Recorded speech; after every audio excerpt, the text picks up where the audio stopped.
अच्छा students listen, before starting with this chapter हम लोग थोड़ा डिटेल में पढ़ेंगे चैप्टर के बारे में। द रीजन इज तुम्हारे बुक में वर्ल्ड वॉर 1 और वर्ल्ड वॉर 2 के बारे में बहुत शॉर्ट में बताया उन्होंने। तो जब तक थोड़ा हम लोग को डिटेल और स्टोरी नहीं पता रहेगा तो तब तक हम लोग को आगे का जो कॉन्सेप्ट पढ़ने में थोड़ा तकलीफ होएगा। So will see to it that कि हम लोग थोड़ा डिटेल में पढ़ने का ट्राई करेंगे। एक स्टोरी भी बताऊंगा तुम लोग को, अच्छा सा ब्यूटीफुल स्टोरी आज। उसके बाद हम लोग आगे प्रोसीड करेंगे, ठीक है? Okay, before starting with this chapter that is post world war, याद रखना post is nothing but after. What is world war? हमको इंडिपेंडेंस मिला था इन द ईयर 1947, अगर सबको पता रहेगा। बिफोर इंडिपेंडेंस दो वॉर हुए थे ऑल ओवर वर्ल्ड में। One was world war 1 and second one was world war 2। In this chapter what we are going to learn is कि वर्ल्ड वॉर्स के बाद क्या क्या पॉलिटिकल डेवलपमेंट्स कंट्री में हुआ है, वो हम लोग ये चैप्टर में डिटेल में पढ़ेंगे। Not only India but entire Europe में क्या क्या पॉलिटिकल डेवलपमेंट्स हुआ है after world war 1 and world war 2, वो हम लोग ये चैप्टर में डिटेल में पढ़ेंगे, ठीक है? सो in this chapter we are going to concentrate on 3 war. One is world war 1, second one is world war 2 and world war 2 के बाद एक और वॉर हुआ था, that is nothing but what we call it as cold war. ये क्या होता है, कैसे होता है, क्यों होता है, हर एक चीज डिटेल में। चैप्टर थोड़ा लेंदी है, डोंट वरी, एक लेक्चर में तो खत्म होने से रहा, टोटल 4 लेक्चर जाएगा ये चैप्टर खत्म होने के लिए। लेकिन ध्यान से सुनना, चैप्टर बहुत इंटरेस्टिंग है। एक एक पॉइंट डिटेल में समझाऊंगा और एक एक चीज बाय हार्ट करने के लिए एज यूजुअल हम लोग जैसा कोडिंग देते हैं, जैसा सोर्सेस ऑफ हिस्ट्री में कोडिंग दिया था वैसा इसी में भी कोडिंग है, ठीक है? Let's start. ओके, सो दिमाग में एक क्वेश्चन रहेगा सबका, व्हाट इज पोस्ट? पोस्ट मतलब आफ्टर, वर्ल्ड वॉर मतलब वॉर जो वर्ल्ड का हर एक कंट्री ने पार्टिसिपेट किया था। वर्ल्ड का हर एक कंट्री ने क्या किया था? Participate. So let us start, that is nothing but post world war. Students याद रखना, पोस्ट वर्ल्ड वॉर पढ़ने से पहले let us understand the term called interdependence. Term called interdependence. Now the question arises, sir, what do you mean by the term called interdependence? ध्यान से सुनो, जब कोई चीज दूसरे के ऊपर डिपेंड होता है वो चीज को हम लोग बोलते हैं इंटरडिपेंडेंस। अब यहाँ पे इंटरडिपेंडेंस क्या है मालूम है स्टूडेंट्स? याद रखना, all countries of the world are dependent on each other for some or the other reason. ऐसा वर्ल्ड में कोई कंट्री नहीं है, ऐसा वर्ल्ड में कोई कंट्री नहीं है जिसके पास सब कुछ है। हर एक कंट्री को एक दूसरे के ऊपर डिपेंडेंट रहना पड़ता है, उसको हम बोलते हैं interdependence. Now the question arises, sir कैसे? जरा बताओ ना, ध्यान से सुनो। जैसे तुम लोग इमेज में देख रहे हो, अमेरिका और यूके एक दूसरे के ऊपर डिपेंडेंट है, इंडिया और ब्राजील एक दूसरे के ऊपर डिपेंडेंट है, चाइना और जापान एक दूसरे के ऊपर डिपेंडेंट है। ऐसा वर्ल्ड का हर एक कंट्री स्टूडेंट्स हर एक के ऊपर डिपेंडेंट है। दिमाग में क्वेश्चन रहेगा, सर अमेरिका के पास तो सब कुछ है, तो अमेरिका किसी के ऊपर डिपेंडेंट है क्या? स्टूडेंट्स याद रखो, इवन अमेरिका भी कोई ना कोई तो कंट्री के ऊपर डिपेंडेंट है। आज जैसे कि मैं सिंपल टर्म में बोलूं, हमारे कंट्री में कोरोना वायरस अटैक हो गया, मानते हो? आज अमेरिका को मलेरिया का दवाई किसने दिया? इंडिया ने सप्लाई किया। आज इंडिया और अमेरिका को कंपेयर करोगे तो इंडिया उनके बहुत ही नीचे डेवलप्ड है, वेयर अमेरिका हमसे बहुत ज्यादा डेवलप है, बट स्टिल अमेरिका को हमसे मदद मांगना पड़ा। So always remember, every big nation और every small nation has to depend on each other. कोई कंट्री ऐसा नहीं है जिसके पास वर्ल्ड में सब कुछ है, मतलब ऐसा कोई कंट्री नहीं मिलेगा जो सेल्फ सफिशिएंट है। Every big nation has to depend on small nation, every small nation has to depend on big nation, सबको मालूम है। Every rich nation has to depend on poor nation, whereas every poor nation has to depend on rich nation. ये concept को हम बोलते हैं interdependence. Exam में question आएगा, बहुत इजी है, वापस मैं बोल रहा हूँ, all countries in the world are dependent on each other. एक दूसरे के लिए एक दूसरे के बिना रह नहीं सकते, हर एक कंट्री को एक दूसरे के ऊपर डिपेंड रहना पड़ता है for some or the other reason. इतना ही नहीं, एट द सेम टाइम मैंने ये भी बोला था, every big nation has to depend on, क्या बोला था मैंने? स्मॉल। भले वो कंट्री कितना भी बड़ा रहने दो, भले वो कंट्री कितना भी प्रॉस्परस रहने दो, भले वो कंट्री कितना भी डेवलप रहने दो, लेकिन हर कंट्री को दूसरे नेशन के ऊपर डिपेंड रहना पड़ता है। मतलब वर्ल्ड में ऐसा कोई कंट्री सेल्फ सफिशिएंट नहीं है, मतलब each and every nation has to depend on each other. ये कंसेप्ट को हम क्या बोलते हैं? इंटरडिपेंडेंस। सिंपल याद रखनी है। क्या बोला मैंने? First point, all countries in the world are dependent on each other. Big nation has to depend on small nation, small nation has to depend on big nation, rich nation has to depend on poor nation, poor nation has to depend on rich, whereas strong nation has to depend on weak nation, weak nation has to depend on strong nation. तो ये concept को हम क्या बोलते हैं? Interdependence. अब दिमाग में क्वेश्चन रहेगा, सर बात तो ठीक है आपका, इंटरडिपेंडेंस तो हम लोग को समझ गया कि हर एक कंट्री एक दूसरे के ऊपर डिपेंडेंट है, बट कंट्री जब एक दूसरे के ऊपर डिपेंडेंट है तो ऑब्वियसली एक दूसरे के बीच में कुछ ना कुछ तो टर्म्स एंड कंडीशन हुआ रहेगा। जैसे कि अमेरिका ने मंगाया इंडिया से मलेरिया का दवा, मोदी ने कल पैक करके दिया क्या? नहीं। अमेरिका और इंडिया के बीच में कुछ ना कुछ तो अग्रीमेंट साइन हुआ रहेगा।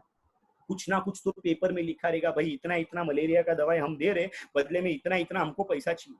स्टूडेंट्स, ये जो अग्रीमेंट है ना, ये अग्रीमेंट जो दो कंट्री के बीच में साइनिंग होता है, ये अग्रीमेंट को हम क्या बोलते हैं मालूम स्टूडेंट्स? याद रखना, that is nothing but what we call it as foreign policy. क्या बोल रहा मैं? Foreign policy. मतलब जब भी कोई कंट्री दूसरे नेशन के साथ डीलिंग करता है, इन दैट केस वो कंट्री के साथ एक अग्रीमेंट साइन करना पड़ता है। ये अग्रीमेंट को हम क्या बोलते हैं मालूम है? Foreign policy. मतलब every nation has a policies about its internal dealings and as also about its relation with other nation. हमने कंट्री के साथ क्या डीलिंग किया, वो टाइम पे क्या टर्म्स एंड कंडीशन एक्सेप्ट किया, वो हर चीज हमको पेपर में लिखना पड़ता है स्टूडेंट्स। अनलेस एंड अनटिल हम पेपर में नहीं लिखे, कल अमेरिका ने बोला डोनाल्ड ट्रम्प में, मैंने कब मंगाया था तेरे से दवा, कब लिया तेरा दवा, कब वापरा तेरा दवा, पैसा नहीं देगा, जा भूल जा, कुछ अग्रीमेंट साइन नहीं हुआ, तो मोदी जी बेचारे कुछ कर सकते हैं क्या? नहीं कर सकते। सो ऑलवेज रिमेंबर स्टूडेंट्स, हर कंट्री के बीच में जो भी डीलिंग होता है ना, वो डीलिंग में एक अग्रीमेंट साइन करना पड़ता है। ये अग्रीमेंट को हम क्या बोलते हैं मालूम है? Foreign policy. क्या बोलते हैं हम लोग? Foreign policy. Again I am repeating, interdependence मतलब क्या बोला? Every nation has to depend on each other. Big nation किसके ऊपर डिपेंड है? Small. Vice versa, small nation किसके ऊपर डिपेंड है? Big. Rich nation has to depend on, क्या बोला? पुअर। पुअर नेशन को किसके ऊपर? रिच। स्ट्रॉन्ग को वीक, वीक को स्ट्रॉन्ग। हर एक को एक दूसरे के ऊपर डिपेंडेंट है। कोई कंट्री वर्ल्ड में क्या नहीं है, मैंने बताया था, कोई कंट्री वर्ल्ड में सेल्फ सफिशिएंट नहीं है। हर कंट्री को एक दूसरे के ऊपर डिपेंड रहना है। और जब डिपेंड रहता है, जब कंट्रीज के बीच में अग्रीमेंट साइन होता है, ये अग्रीमेंट को हम क्या बोलते हैं? Foreign policy. क्या बोलते हैं हम लोग? Foreign policy. तो हर कंट्री जब भी रिलेशन में आता है आपस में, तो they sign agreement, an agreement जिसको हम बोलते हैं फॉरेन पॉलिसी।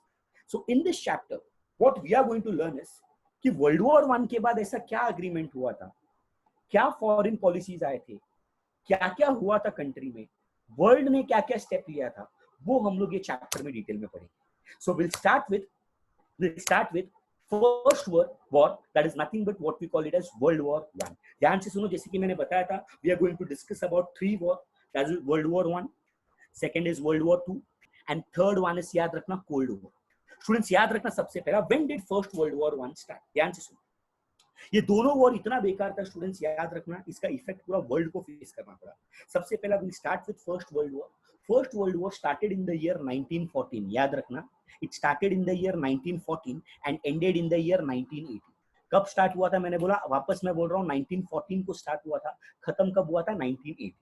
अब क्वेश्चन आता रहेगा, सर वर्ल्ड वॉर 1 में कौन सा कंट्री फाइट किया था? पूरा वर्ल्ड का हर एक कंट्री फाइट किया था क्या? नहीं, वर्ल्ड का पूरा हर एक कंट्री फाइट नहीं किया था स्टूडेंट्स, लेकिन वर्ल्ड के कुछ इंपॉर्टेंट कंट्रीज थे जिन्होंने वॉर में फाइट किया था। एंड ये वॉर इतना डिजास्टर था कि कंट्री सोच भी नहीं सकता था कि हम लोग ने क्या बड़ा गलती कर दिया वर्ल्ड वॉर करके। ये बताता हूँ आफ्टर डिजास्टर, आफ्टर इफेक्ट भी वॉर का, बट पहला समझ लो वर्ल्ड वॉर 1 स्टार्ट कब हुआ था? कोई पूछा? It started in the year 1914 and ended in the year 1980।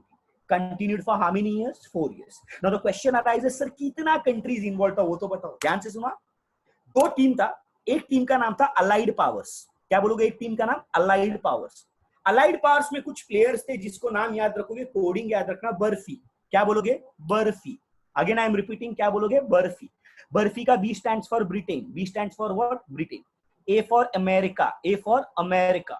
R for Russia। R for Russia। F for France।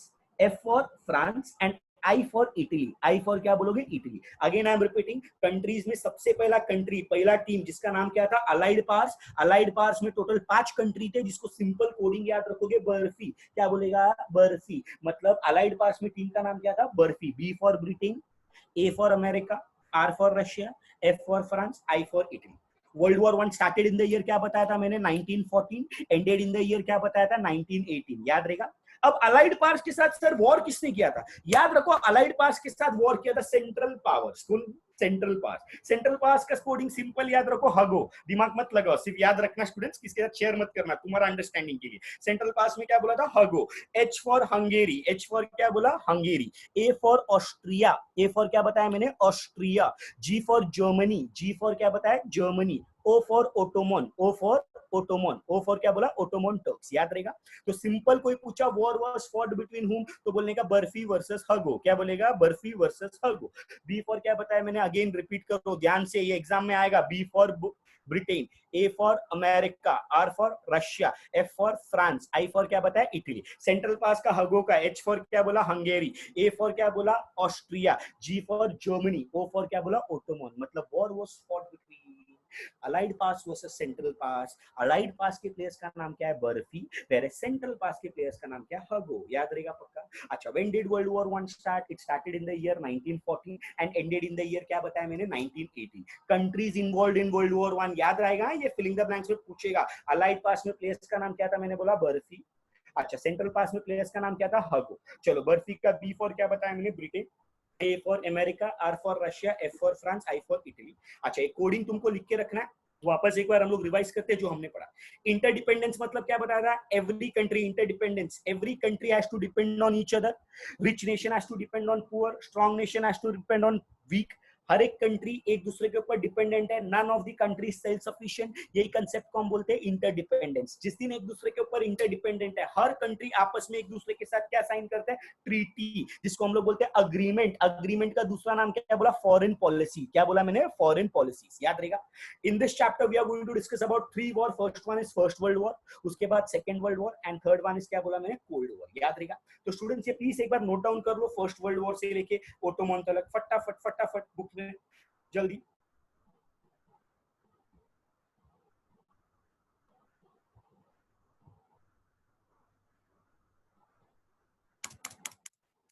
जल्दी जल्दी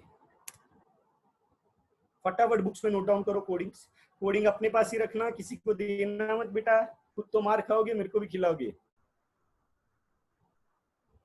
बर्फी वर्सेस हगो, बर्फी का बी फॉर क्या बोला, Britain, A for America, R for Russia, F for France, I for क्या बताया मैंने, Italy, याद रहेगा, उतना लिखना है। फिर सेंट्रल पास का क्या बोला, हगो, H for Hungary, A for Austria, G for Germany, O for Ottoman. फटाफट फटाफट, जिसका हो गया चैट में लिख दो डन करके।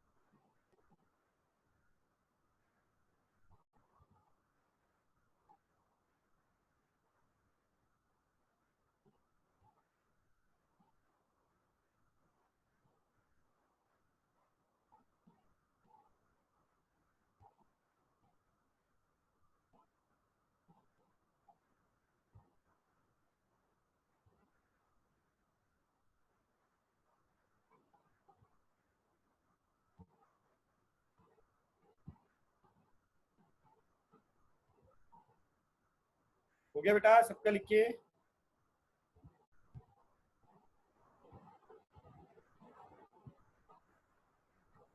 यस और नो टाइप करो भाई, जल्दी जल्दी जल्दी जल्दी, जिसका हुआ है यस टाइप करो फटाफट।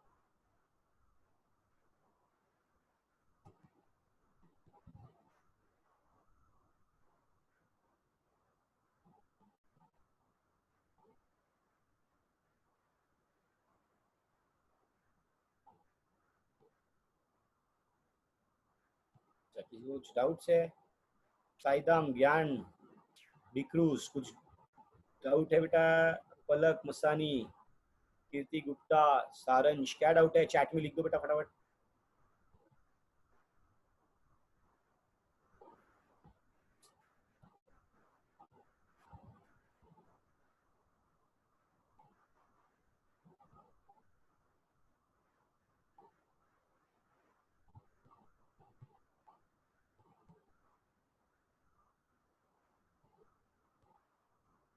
Done, all set.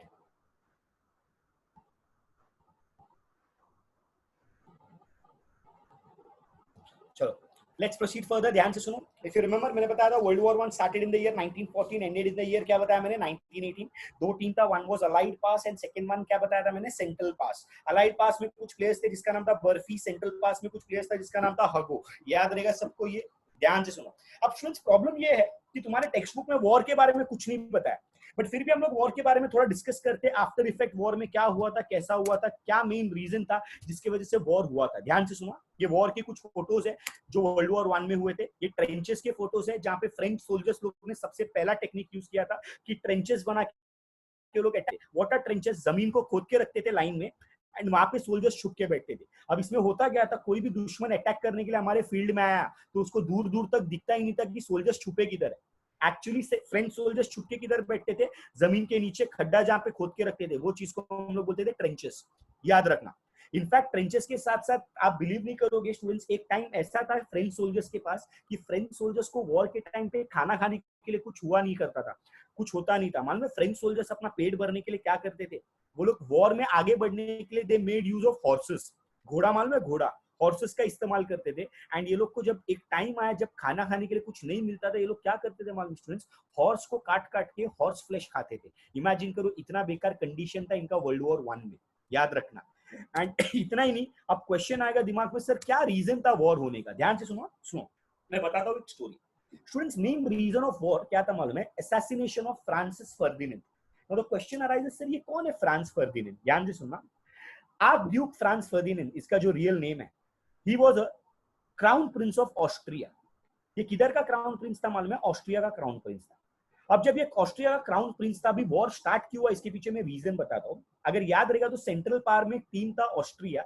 Austria always wanted to capture Serbia. Again I am repeating, Austria always wanted to capture Serbia. But Austria जब सर्बिया को कैप्चर नहीं कर पा रहा था तो उसने क्या किया मालूम है, ऑस्ट्रिया ने सर्बिया का 2 मेन हिस्सा जो सर्बिया रूल करता था वो रीजन को कैप्चर किया। किसने मालूम है, ऑस्ट्रिया ने। एंड उसमें से एक रीजन का नाम क्या था मालूम है, बॉस्निया। एंड जिस दिन बॉस्निया कैप्चर किया उस दिन सर्बिया बहुत नाराज था। सर्बिया ने बोला कुछ भी करके हम लोग ऑस्ट्रिया से बदला लेंगे, सिर्फ मौके का इंतजार में थे। बराबर। जिस दिन ऑस्ट्रिया बॉस्निया को कैप्चर किया तो very next day Austrian crown Prince, again I am repeating, Austrian crown Prince Francis Ferdinand was about to go to Bosnia.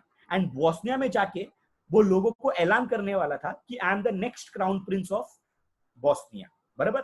अब ये सर्बियंस को पसंद नहीं था।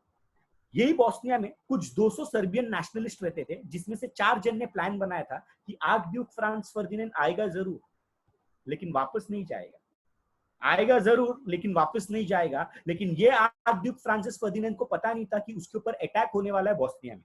आर्कड्यूक फ्रांस फर्डिनेंड खुद तो आया ही साथ अपना बीवी जिसका नाम है सोफी, ये दोनों मिलके एंट्री मारने वाले थे बॉस्निया में। अब ध्यान से सुनो होता क्या। यही आर्कड्यूक फ्रांस फर्डिनेंड को मारने के लिए सर्बियन नेशनलिस्ट में एक मेजर प्लानर रहता है जिसने प्लान बनाया रहता है कि आर्कड्यूक फ्रांस फर्डिनेंड को हम लोग मारेंगे कैसे। बराबर। इसमें से मेजर प्लान करने वाला एक फेमस पर्सनालिटी जो तुम्हारे बुक में नाम नहीं दिया बट फिर भी तुम लोग याद रखो, गैब्रिलो प्रिंसेप। क्या नाम था, गैब्रिलो प्रिंसेप। गैब्रिलो प्रिंसेप प्लान बनाते हैं कि आर्कड्यूक फ्रांस फर्डिनेंड जैसी पार्लियामेंट हॉल में स्टेयरकेस में चढ़ेगा सीढ़ियां, वो टाइम पे उसके ऊपर हम गन से अटैक करेंगे। अब वो टाइम पे गैब्रिलो प्रिंसिप अटैक करने वाला नहीं रहता है, ये 4 में से कोई एक जन उसके ऊपर अटैक करने वाला रहता है। आर्कड्यूक फ्रांस फर्डिनेंड जैसी स्टेयरकेस चढ़ते रहता है, उसके ऊपर अटैक करने के लिए मशीन गन से एक आदमी आता है अटैक करने। बट जैसी वहां पे आजू बाजू बॉस्नियन मिलिट्री को पता चलता है, ये लोग पकड़ के वो आदमी को दर दबोचते हैं और उसको मारने स्टार्ट करते हैं। मतलब मैं सिंपल टर्म में बोलूं, आर्कड्यूक फ्रांस फर्डिनेंड के ऊपर जो अटैक होने वाला था वो बच गया। अब बच गया तो आर्कड्यूक फ्रांस फर्डिनेंड को मालूम है कि आगे भी अटैक हो सकता है, तो चुपचाप उसको घर चले जाना चाहिए था। बराबर। आर्कड्यूक फ्रांस फर्डिनेंड घर नहीं जाते। आर्कड्यूक फ्रांस फर्डिनेंड बोलते कि नहीं, मेरा पार्लियामेंट में मीटिंग खत्म होके उसके बाद में ओपन रैली करेगा जहां पे पब्लिक को वेव ऑफ करेगा हाथ और बोलेगा कि I am the next crown Prince, फिर ही मैं घर जाएगा वहां से। बराबर। लेकिन आर्कड्यूक फ्रांस फर्डिनेंड को मालूम नहीं रहता कि गैब्रिलो प्रिंसिप ने एक प्लान बनाया नहीं रहता, टोटल 3 प्लान बनाया रहता है कि इसको मारे कैसे। बराबर। बट फिर भी archduke Franz Ferdinand first time बच जाते हैं। पार्लियामेंट हॉल में आर्कड्यूक फ्रांस फर्डिनेंड का प्रॉपर तरीके से मीटिंग होता है।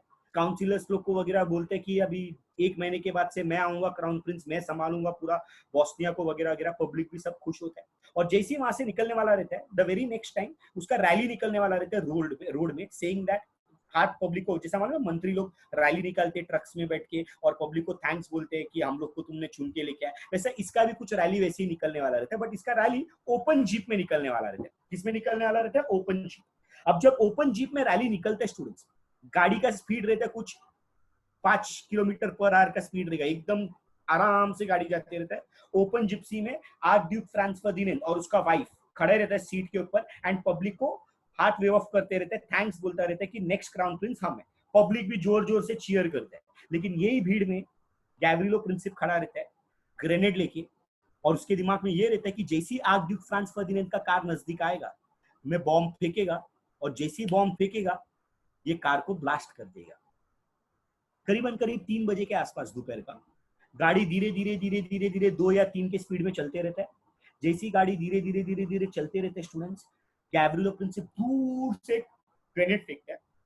सोचो आर्क ड्यूक फ्रांस फर्डिनेंड का इतना लक अच्छा है, इतना नसीब अच्छा रहता है कि वो ग्रेनेड है ना, गाड़ी के जो आगे का बोनेट है ना, बोनेट उसको लग के बाउंस होके आगे के तरफ जाते हैं एंड आगे ब्लास्ट होते हैं एंड आगे कम से कम 100 लोग मारा जाते हैं एंड आगे का एक कार भी ब्लास्ट होता है, लेकिन आर्क ड्यूक फ्रांस फर्डिनेंड को कुछ नहीं होता है। मतलब मैं बोलूं सेकंड टाइम बच गया। अब तो चुपचाप चले जाना चाहिए, मालूम है इसका लाइफ रिस्क में, लेकिन फिर भी चर्बी आर्क ड्यूक फ्रांस फर्डिनेंड नहीं जाता है। बोलते हैं नहीं, मेरे वजह से जो लोग मरा है मैं उनको देखने हॉस्पिटल जाऊंगा और उन लोगों को कंडोलेंस दूंगा। बराबर। आर्क ड्यूक फ्रांस फर्डिनेंड और उसका वाइफ वहां से निकल के किधर पहुंचता है मालूम है? हॉस्पिटल। जैसे ही स्टूडेंट्स हॉस्पिटल में पहुंचते हैं, वहां पे पब्लिक सब रोता रहता है, ये वो वगैरह वगैरह, क्योंकि ब्लड शेड हुआ रहता है, इतना 100 लोग मारते हैं, तो ये कंडोलेंस देते हैं सबको, टेंशन लो मत, तुम्हारा खर्चा वगैरह मैं संभालूंगा, ये वो सब सब फलाना बोल के निकल जाते। और जैसे ही निकलते हैं स्टूडेंट्स, आखिरी मौका, लास्ट टाइम इसका कार खड़ा रहता है सिग्नल के यहाँ पे स्टूडेंट्स, वही टाइम पे गैब्रिलो प्रिंसिप भाग भाग के आते ओपन जिप्सी में, डायरेक्ट पहला शूट करते हैं स्टूडेंट्स। फर्स्ट जैसी वो शूट करते हैं स्टूडेंट्स, ये फर्स्ट बुलेट सीधा जाके आर्क ड्यूक फ्रांस फर्डिनेंड के गले में, एंड वेरी नेक्स्ट बुलेट जब वो शूट करते हैं, वो दूसरा बुलेट जाके सोफी के गले में, एंड एक झटके में Austrian crown Prince arc Duke Franz Ferdinand खत्म हो जाता है। जैसे ही आर्क ड्यूक फ्रांस फर्डिनेंड खत्म हो जाते हैं students, the very next day Austria Serbia के अगेंस्ट वॉर डिक्लेयर करता है। सर्बिया वो टाइम पे मदद मांगने किसके पास जाता है मालूम है स्टूडेंट्स? एक ही country, that is nothing but Russia. जैसे ही रशिया अटैक स्टार्ट करते हैं ऑस्ट्रिया के ऊपर, वहां पे स्टार्ट होता है स्टूडेंट्स वर्ल्ड वॉर 1। एंड यही वर्ल्ड वॉर 1 जो स्टार्ट होता है, स्टार्टेड इन द ईयर, जैसे कि मैंने बताया था 1914, कंटिन्यूड फॉर ऑलमोस्ट 4 इयर्स। 1918 को जैसे तुम्हारा वॉर खत्म होता है, पता चलता है स्टूडेंट्स, याद रखना, ये वॉर अलाइड पास जीत जाते हैं एंड ये वॉर सेंट्रल पास हार जाते हैं। वापस मैं बोल रहा हूँ, अलाइड पास में प्लेयर्स कौन रहता है? बर्फी, जो लोग वॉर जीत जाते हैं, एंड सेंट्रल पास में जो प्लेयर रहते हैं हगो, वो लोग वॉर हार जाते हैं। लेकिन याद रखना स्टूडेंट्स, वॉर जीत के भी या हार के भी बहुत सारा नुकसान होता है वॉर में, ट्रेमेंडस loss of life and property. याद रखना, यूरोप का इकोनॉमी पूरा खत्म हो चुका रहता है। ऐसा कहा जाता है कि वर्ल्ड वॉर 1 में यूरोप का टोटल 80% यंग जनरेशन खत्म हुआ रहता है। यंग जनरेशन मतलब एज बिटवीन 20 to 40, ये जनरेशन खत्म हुआ रहता है। द रीजन इस पता चलता है कि वर्ल्ड वॉर 1 के बाद total 1 crore soldiers died. 1 crore soldiers died, imagine करो, lakhs of civilians were killed. Europe का यंग जनरेशन खत्म होता है। इतना ही नहीं, ऐसा बोला जाता है स्टूडेंट्स, याद रखना, इतना डिजास्टर रहता है कि कंट्री कान पकड़ते आज के बाद से वॉर नहीं करना है। Countries which joined the war suffered a tremendous economic loss. सबको मालूम है, जो वॉर जीता भी है, जो वॉर हारा भी है, हर एक को इकोनॉमिक लॉस फेस करना पड़ता है। इतना इकोनॉमिक लॉस कि ये इकोनॉमिक लॉस से बाहर निकलने के लिए ऑलमोस्ट उनको 20 इयर्स लगता है। मतलब 1918 से इनका जो इकोनॉमिक लॉस स्टार्ट होता है, ये खत्म होने के लिए ऑलमोस्ट 20 इयर्स लगता है। एंड इनफैक्ट ऐसा भी बोला जाता है कि जो कंट्री वॉर में पार्टिसिपेट नहीं हुआ था ना, उनको भी इसका इंपैक्ट फेस करना पड़ा था। द रीजन इज, अगर मालूम रहेगा, इंग्लैंड एक ऐसा कंट्री था जिसका वर्ल्ड में ऑलमोस्ट हर जगह रूल चलता था। अब इंग्लैंड को नुकसान हुआ तो मतलब इंग्लैंड किससे वसूलेगा? बाकी कॉलोनीज से। जैसा इंडिया वॉर में पार्टिसिपेट किया नहीं था, फिर भी इंडिया को फेस करना पड़ा impact after war, because England अपना पेट भरने के लिए कहां से उठाता था? इंडिया से उठाता था। मतलब इमेजिन करो स्टूडेंट्स, वॉर लड़ा कुछ ही कंट्री ने, बट उसका इंपैक्ट पूरे वर्ल्ड को फेस करना पड़ा था। At the same time economy her country का डाउन हुआ था, भले वो जीता रहने दो, भले वो हारा रहने दो, whether it is a victorious nation, whether it is a vanish nation, हर एक कंट्री को इकोनॉमिक लॉस फेस करना पड़ा। पूरा वर्ल्ड कोलैप्स हो चुका था students, and at the end of first world war सब कंट्री ने कान पकड़ा, आज के बाद वॉर नहीं करेंगे, क्योंकि अगर दोबारा वॉर होगा, ये वॉर इतना डिजास्टर होगा, इतना डिजास्टर होगा कि इसको पढ़ने वाला कोई नहीं बचेगा। सो इट इज बेटर आपस में दोस्ती का हाथ बढ़ा लेते, एंड दोस्ती का हाथ बढ़ा के आपस में एक ट्रीटी साइन करते। सब country came under conclusion saying that कि आपस में वॉर करके मतलब नहीं है, इट इज बेटर आपस में दोस्ती का हाथ बढ़ा लेते। इसीलिए यही कंट्री सब मिलके एक पीस ऑर्गेनाइजेशन फॉर्म करते स्टूडेंट्स। यही पीस ऑर्गेनाइजेशन का नाम, जिसको हम लोग क्या बोलते हैं मालूम है? याद रखना, league of Nations. Again I am repeating, याद रखना, लीग ऑफ नेशंस। वापस में बोल रहा हूं, याद रखना, आफ्टर वर्ल्ड वॉर वन कोई पूछा कौन सा पीस ऑर्गेनाइजेशन फॉर्म हुआ था, यही पीस ऑर्गेनाइजेशन का नाम याद रखना, जिसको हम लोग बोलते हैं लीग ऑफ नेशंस। एंड कोई पूछा लीग ऑफ नेशन का काम क्या है, एक ही काम था स्टूडेंट्स, याद रखो, that is to avoid war. मतलब जो भी आपस में कंट्री वॉर कर रहे हैं वो वॉर को अवॉइड करो। आपस में कोई कंट्री वॉर नहीं करेगा, एंड आपस में पूरे वर्ल्ड में एक चीज मेंटेन रहेगा, that is nothing but what we call it as peace. But students, unfortunately world war one के बाद एक बेकार चीज हो गया। वर्ल्ड वॉर वन के बाद पुराना एम्पायर तो खत्म हो गया यूरोप में, नए नए नेशंस भी आए, लेकिन यही वर्ल्ड वॉर वन के बाद कुछ कंट्री ऐसे थे स्टूडेंट्स जिन्होंने बोला कि नहीं भाई, हम लीग ऑफ नेशन का बात नहीं मानेंगे, हम हमारे हिसाब से चलाएंगे। और यही कंट्रीज ने हमारे कंट्री में, खुद के कंट्री में एक नया रूल लेके आया, जिसको हम लोग बोलते हैं autocratic rule. Now the question arises, sir, what is autocratic rule? Autocratic rule is as good as dictatorship, जिसको हम लोग बोलते हैं वन मैन रूल। एंड यही वन मैन रूल लाने के लिए तीन ऐसे कंट्रीज थे जहां पे वन मैन रूल आया था। One is Germany, second one is Italy, and third one is Spain. Students याद रखना, जर्मनी में एक बेकार हलकट पैदा हुआ था जिसने वर्ल्ड वॉर वन के बाद अपना डिक्टेटरशिप लाया था, जिसका नाम शायद सबको मालूम रहेगा, none other than Adolf Hitler. And ये इटली में एक फेमस लीडर पैदा हुआ था आफ्टर वर्ल्ड वॉर वन, जिसका नाम हम लोग याद रखेंगे, बेनिटो मुसोलिनी। एंड यही स्पेन के बाद एक और लीडर पैदा हुआ था जिसको हम लोग बोलते हैं फ्रांसिस्को। बट फ्रांसिस्को अच्छा लीडर निकला, बट जर्मनी का हिटलर, इटली का बेनिटो, ये लीग ऑफ नेशन को फॉलो नहीं करते थे। लीग ऑफ नेशन जो बोलता था उसका ठीक उल्टा करते थे। यही कंट्री के वजह से 20 साल बाद, that is after world war one, 20 years बाद एक और वॉर हो ही गया, जिसका नाम था world war two. World war two में क्या हुआ, क्यों हुआ, कैसे हुआ, कौन इन्वॉल्व था, क्या था, वो हम नेक्स्ट लेक्चर में पढ़ेंगे। बट अभी के लिए सिर्फ इतना याद रखेंगे, सर वर्ल्ड वॉर वन के बाद पीस ऑर्गेनाइजेशन कौन सा बना था, जिसका नाम याद रखना, लीग ऑफ नेशंस। क्या बोलेगा? League of nation. और कोई पूछा main cause, main reason of world war one, simple याद रखो, assassination of archduke Franz Ferdinand. क्या बोलेगा? Assassination of archduke Franz Ferdinand. So again students, हम लोग एक बार शॉर्ट में रिवाइज करते हैं, देखते कितना जन को आंसर्स आते हैं। सब लोग का आंसर्स मेरे को चैट में आना चाहिए, फटाफट फटाफट फटाफट प्लीज, सबका आंसर्स आना चाहिए। उसके बाद एक इंपॉर्टेंट बात बता दो, जल्दी जल्दी जल्दी। So if you remember, World War One started in the year, क्या बताया था मैंने? चैट में लिखो फटाफट, world war one started in the year. Answers आ नहीं रहा किसी का? वर्ल्ड war one started in the year,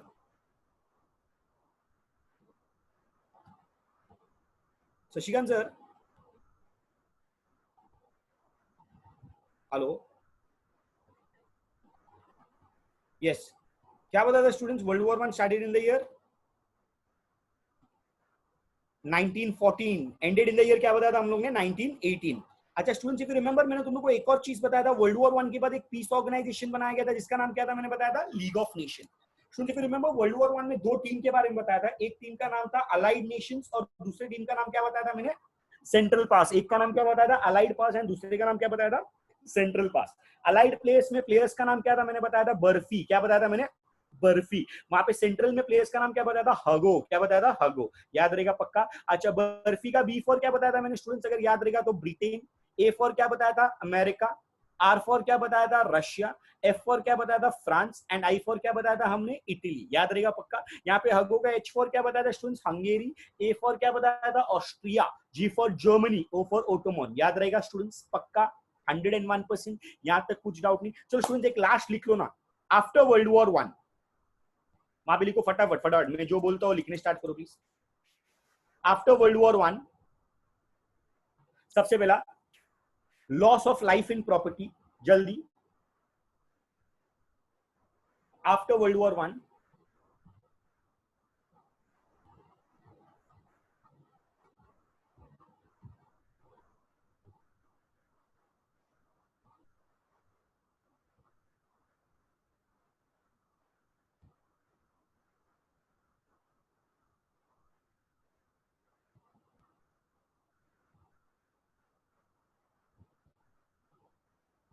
लिखा आफ्टर वर्ल्ड वॉर वन, लिखा।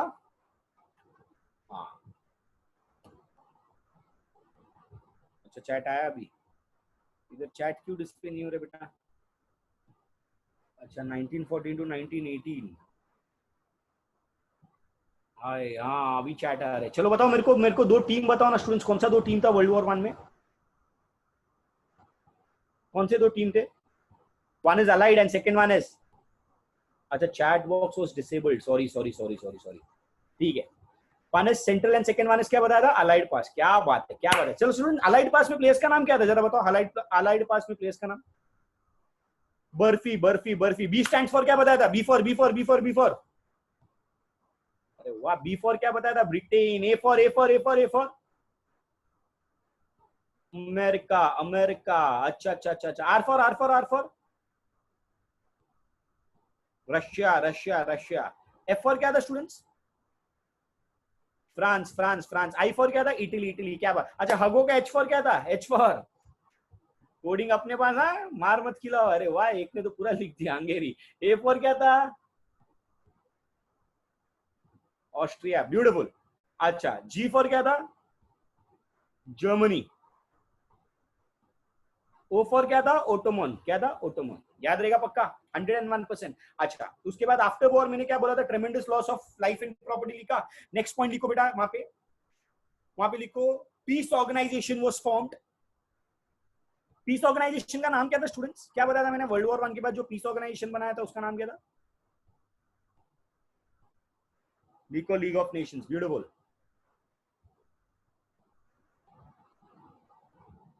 लीग ऑफ नेशंस,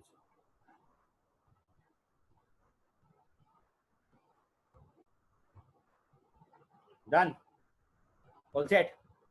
अच्छा उसके बाद लीग ऑफ नेशन का मेन ऑब्जेक्टिव क्या था, टू अवॉइड वॉर, लिखो उधर, main objective was to avoid war.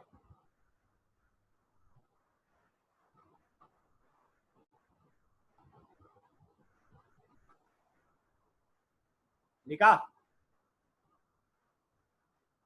उसके बाद लास्ट ऑटोक्रेटिक रूल, लिखो उधर, autocratic rule came into existence.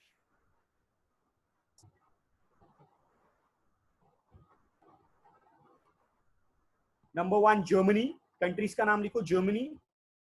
Second क्या था, Italy. Sir cold war means word, बेटा बोलूंगा, टेंशन लो मत। कोल्ड वॉर ये लेक्चर नहीं, थर्ड लेक्चर में जाएगा बेटा, आराम से। अभी बोलूंगा तो फिर मजा नहीं रहेगा थर्ड लेक्चर में। यस, प्लीज ट्रेमेंडस लॉस वाला स्लाइड, उसमें से बेटा इतना लिखना है, ट्रेमेंडस loss of property, life and property, बस उतना ही लिखना है, लिखे। अच्छा ऑटोक्रेटिक रूल लिखा आप लोग ने, ऑटोक्रेटिक रूल रेफ एंड गाय बेटा डेमो में बताया था, डोंट वरी। हाँ अच्छा, यहाँ तक कुछ डाउट है बेटा, सब लोग का डाउट क्लियर है यहाँ तक, 101%। इंटरडिपेंडेंस का कंसेप्ट समझा सब लोग को, इंटरडिपेंडेंस मतलब क्या बताया था मैंने, each and every country is dependent on each other, rich countries depend on क्या बोला था मैंने, पुअर नेशंस, याद रहेगा। अच्छा उसके साथ साथ मैंने क्या बोला था, none of the countries self sufficient, हर एक कंट्री आपस में क्या साइन करता है, फॉरेन पॉलिसीज, याद रहेगा। ऑल सेट, सबका डाउट क्लियर है, 101%। नेक्स्ट लेक्चर टेंशन लो मत, आगे वर्ल्ड वॉर टू थोड़ा धमाकेदार हम पढ़ेंगे, ठीक है। मिलते हैं next lecture, bye, take care, take care, bye bye bye bye bye bye bye bye bye bye. Shashikant sir hello hello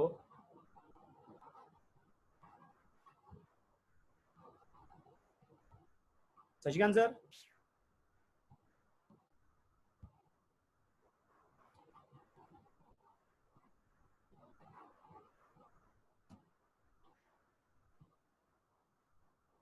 no homework बेटा।